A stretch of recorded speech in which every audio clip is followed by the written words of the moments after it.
Avis vascular centre మన దేశంలోనే the best varicose vein hospital. Sir అది సీరియస్ క్వశ్చనే. ఉమ్. మీరే ఇందాక అన్నారు, నేను పనుకుంటే కాళ్ళు ముడుచుకొని పనుకోవాల్సినంత ప్లేస్లో ఉండాల్సి వచ్చిన రోజులు కూడా ఉన్నాయని చెప్పేసి. మీ నాన్నగారు హనుమంతరావు గారు, వారి గురించి అంటే మీ ముందు కూర్చోవడమే నాకు ఈ జన్మ అదృష్టం. హనుమంతరావు గారి గురించి నేను కొత్తగా పరిచయం చేయడం, వారి గురించి మాట్లాడడం, ఆయన నిజంగా అంత గొప్ప వ్యక్తి. నాకు ఒక చిన్న సంఘటన తెలుసు, చిన్న సంఘటన కాదు, చాలా పెద్ద సంఘటనే. వారు ఒక సిద్ధాంతాన్ని నమ్మి ప్రయాణిస్తున్న కాలంలో రాజకీయ అవసరం కోసం అవతల వాళ్ళు నువ్వు ఈ విధానాన్ని నమ్మి పక్కకు వచ్చేసి మా సైడ్ వచ్చేస్తే, ఆ రోజుల్లో వాళ్ళు ఆఫర్ చేసిన అమౌంట్ కొన్ని తరాలు కూర్చొని తినేంత అమౌంట్ తినేంత అమౌంట్ భూమితో సహా ఇచ్చారు కదా. హైదరాబాదులో ఇల్లుతో సహా ఉమ్, ఆఫర్ చేశారు. ఉమ్, నాన్న దాన్ని సున్నితంగా తిరస్కరించాడు. ఉమ్, అమ్మ కాస్త కోపంగా తిరస్కరించింది. మా నాన్న చాలా నమ్రత గల మనిషి. ఆయన ఉమ్, ఆయన పాటల్లో ఉన్న పట్టుదల వేగత్వము మాటల్లో ఉండేది కాదు. ఉమ్, ఆయన చాలా వద్దండి, మేము ఒక దానికి అంకితమై ఉన్నాం కదా, ఇట్లా మాట్లాడే పద్ధతి. ఉమ్, మా అమ్మ ఏమనుకుంటున్నారు మీరు, అసలు గంట సేపటి నుంచి మా ఆయన్ని సతాయిస్తున్నారు ఉమ్. అంటే, దీనికి మేము అమ్ముడు పోతామని కదా మీ ఉద్దేశం. ఏమేమి ఆఫర్ చేశారు సార్? నాగార్జున సాగర్ ఆయకట్టు కింద ఒక 10 ఎకరాల భూమి, ఉమ్, హైదరాబాద్లో ఒక ఇల్లు, ఉమ్, అప్పుడు ఒక 10,000 రూపాయలు. బా. అప్పుడు నిజంగా చెప్పాలంటే ఆ వచ్చిన వాళ్ళకి టీ తప్ప భోజనం పెట్టే పరిస్థితులు లేదు ఇంట్లో. ఉమ్, పేదరికమే. పెదరికమే. ఉమ్, టీ మాత్రమే పోయగలదు. ఉమ్, అది కూడా ఎందుకు అంటే ఇరుగు పొరుగు వాళ్ళు అవసరమైతే పుణ్యానికే వస్తారు కదా పాలు అలా చేయగలరు. ఒక మజ్జిగ ఇవ్వగలదు, లేదా చల్ల అంటాం మేము, చల్ల ఇవ్వగలదు. ఉమ్, కానీ వాళ్ళ వచ్చిన 10 మందికి కూర్చోబెట్టి కందిపప్పుతో కూడా భోజనం పెట్టలేని పరిస్థితిలోనే ఉన్నారు వాళ్ళు. సార్ అయినా ది రిజెక్టెడ్. సిద్ధాంతం నమ్మిన విధానం అది. కానీ నాకు ఇంకో విషయం కూడా తెలుసు సార్, ఇది కరెక్టో కాదో మీరే చెప్పాలి. కడుపు నింపుకోవడం కోసం బయటకు వెళ్ళి ఉద్యమాలు చేశారు, పాటలు రాశారు, జనాలను చైతన్యం చేశారు. కానీ బయట అంత పోరాటం చేసిన మనుషులు ఇంటికి వచ్చి కడుపు నింపుకోవడానికి మిషన్ కుట్టాల్సి వచ్చేదంట కదా. అమ్మ మిషన్ కుట్టేది, ఆ, నాన్న కత్తిరించి, అంటే బట్టలు కత్తిరిస్తారు కదా, ఆ, ఫస్ట్ కత్తిరియాలి కదా, అవును. ఆ కత్తిరించి ఇవ్వడము నాన్ననే అమ్మకు నేర్పున్నాడు. ఉమ్, మరి ఇన్ఫర్మేషన్ ఏంటంటే అమ్మ బిడిలు చేస్తుంది, ఉమ్, ఆలేరు వాళ్ళది, ఉమ్, బిడిలు చేయగలదు ఆమె. మిషన్ కుట్టడం నాన్న నేర్పించినాడు, ఎందుకంటే ఆర్య సమాజ్లో పనిచేస్తున్నప్పుడు ఆయన ఇక్కడ టైలర్ ఆయన. Sir so okay. నాన్న కూడా మిషన్ కుట్టేవాడు టైం ఉంటే. ఉమ్, లేదా ఉద్యమం తర్వాత కదా వాళ్ళ జీవితం జనస్రవంతిలోకి వచ్చారు. అప్పుడు నాన్న ఎన్నుకున్న వృత్తి ఏంటంటే ఆర్ఎంపీ డాక్టర్. ఓకే. దాన్ని కూడా ఆయన ఉత్తగానే మొదలుపెట్టలా. వాళ్ళ నాన్న డాక్టరే, ఆయుర్వేద డాక్టరే వాళ్ళ నాన్న కూడా. ఆయన పస్తర్లు అవి ఇవి చేసేవాడు. మా నాన్న ఏం చేశాడు, ఆ రోజులలో ఆర్ఎంపీ టెస్ట్ పాల్గొని పరీక్ష రాసి ఇంటర్వ్యూ చేసి, అప్పుడు నైజాం రాజుకు ఒక హకీం ఉండేవాడు, రాజవైద్యుడు అంటారు వాళ్ళు.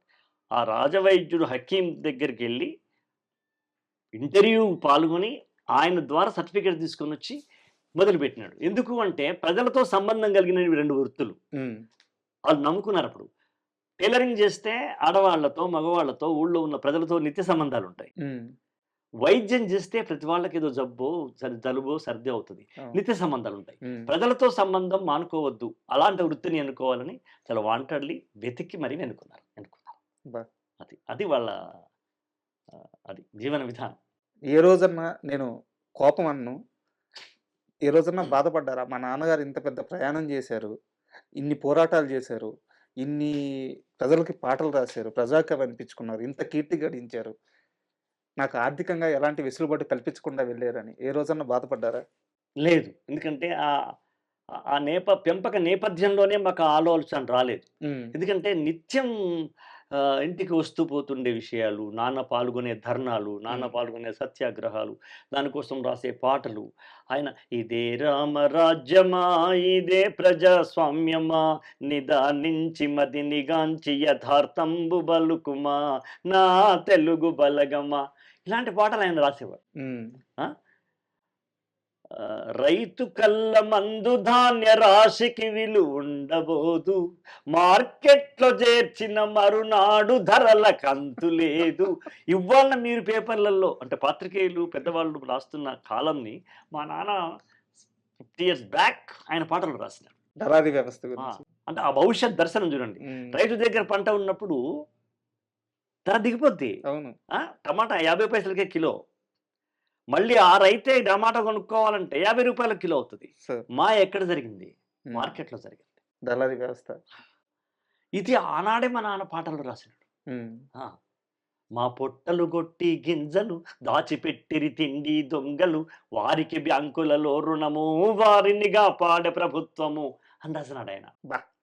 నిజమాడిత బందీ కానలు అన్నమడిగిత తుపాకీ కాల్పులు పాలక వర్గముకు విలీలలు ప్రజల ఆకలి బాధలు చావులు మా కడుపుల ప్రేగుల అరపులు వెలువడి రూపొందెను సమ్మెలు అని కొనసాగున విప్లవ జ్వాలలు చెలరేగెను అవ్యనలు మూలలు ఆహ మంటలు మంటలు మంటలు దేశమంతటా ఆకలి మంటలు ఇంకెన్నాళ్ళు ఈ నరకం ఇంకెందులకి చెలగాటం అని రాసిన ఆయన. అంత మహానుభుడు అలా రాస్తే నేను ఒసేరామలమ్మలో ఆ మాత్రం రాయలేనా? That my blood, that my genetics కదా. కాబట్టి నాకు ఒసేరామలమ్మలకు పాటలు మహానుభావుడు తండ్రి దాసనారాయణరావు గారు నన్ను కూర్చోబెట్టినప్పుడు పూటకో పాట రాయడం అలా జరిగిపోయింది సార్.